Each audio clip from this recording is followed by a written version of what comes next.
우리의 셀카는 실패한 적이 없소이다. 어떻게? 광대 축소로.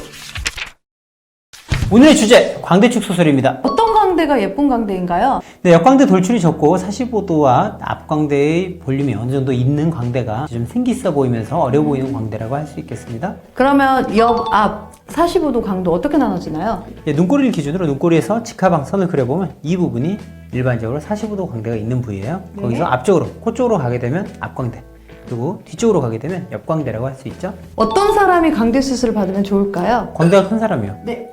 광대 축소 수술은 어떻게 하나요, 원장님? 전신마취하에 진행하는 네. 광대 축소술에 대해서 알려드릴 거예요. 귀 앞쪽에서 1cm, 그리고 입 안쪽에서 한 2에서 3cm 정도를 절개하고 수술을 진행하게 됩니다. 저희 같은 경우에는 높은 L자형으로 절골을 하게 됩니다. 뼈를 일부 제거한 상태에서 플레이트를 이용해서 앞뒤를 고정해서 이후에 어떤 움직임이 생기지 않도록 해주는 게 중요하겠습니다. 하이엘 절골한다고 하는데 그럼 로우엘 절골도 있나요? 낮은 L자로 절골을 하게 되면 45도 광대가 아무래도 좀 덜 들어가겠죠?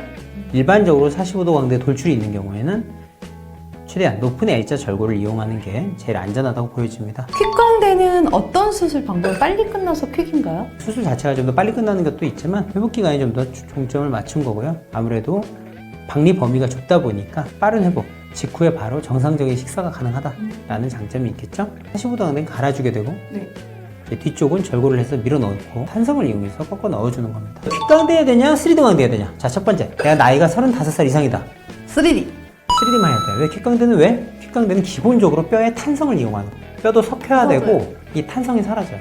그래서 30대 중반 이후에는 반드시 퀵광대는 하지 않는다. 그럼 퀵광대는 일반적으로 어떤 경우에 하냐면 경험적으로 보게 되니까 나 얼굴 진짜 작은데 여기 살짝 나왔어. 아니면 나는 엄마 아빠 몰래 해야 돼. 전신 마취는 참을 수가 없다. 또는 나는 입안 절개가 안 돼. 광대 축소 주사가 있던데 광대 수술만큼의 효과를 볼 수 있나요? 광대 축소 주사가 효과가 있다면 뼈 수술을 할 필요는 없겠죠. 뼈에 의한 볼륨인 경우에는 당연히 뼈를 줄여주는 게 필요합니다. 광대 축소술 이미 했는데 또 재수술을 하고 싶다라고 하는데 재수술 가능한가요? 뼈 사이가 너무 분리됐다든지 효과가 너무 불안전하다. 그런 경우에는 아무래도 재수술을 할 수 있죠. 6개월 이후에 일반적으로 진행합니다. 광대 축소술은 30대 후반에 하게 되면 피부가 많이 처지게 되나요, 원장님? 꼭 그런 건 아니고요. 하지만 이제 노화가 진행되는 게 30대 중반 이후부터 좀 급격해지는 것 같아요. 나이가 어릴수록 아무래도 회복될 때 조직이 좀 더 탄력이 있잖아요. 골처짐 같은 경우 특히 30대 초반까지는 크게 걱정 안 하셔도 되는 것 같습니다. 물론 사람마다 살성에 따라 좀 차이가 있다고 보는데요. 40대, 50대에서의 수술은 대부분 리프팅을 같이 하는 경우가 많습니다. 보통 회복 기간 얼마나 걸리나요?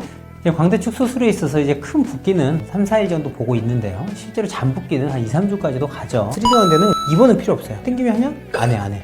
테이프만 붙여요. 살색 테이프를 여기 붙여드려요. 왜요? 붓기를 좀 막기 위해서. 광대 축소 수술로 인한 부작용이 있나요, 원장님? 아무래도 이제 제일 많이 걱정하시는 건 처짐이죠. 골처짐에 대해서는 연령이 제일 큰 요소라고 보고요. 갑자기 살이 빠져버린 경우, 그래서 원래 주름이 많은 경우에는 같이 리프팅을 한다든지 조치가 필요할 걸로 보여지고요. 수술 자체만을 놓고 본다면 너무 과도하게 절제하지 않는 게 좋겠다. 광대 축소하면 얼마나 들어가냐, 몇 밀리나 넣어야 되냐, 자꾸 요즘은 숫자를 많이 물어봐요. 몇 밀리 들어가냐 하면 저는 최대 45도 광대 5에서 6밀리 들어간다고 봐요. 그 이상 밀어 넣으면 대부분 흉물입니다.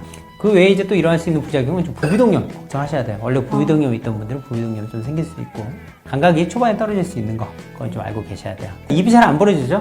지금 잘 벌어져요.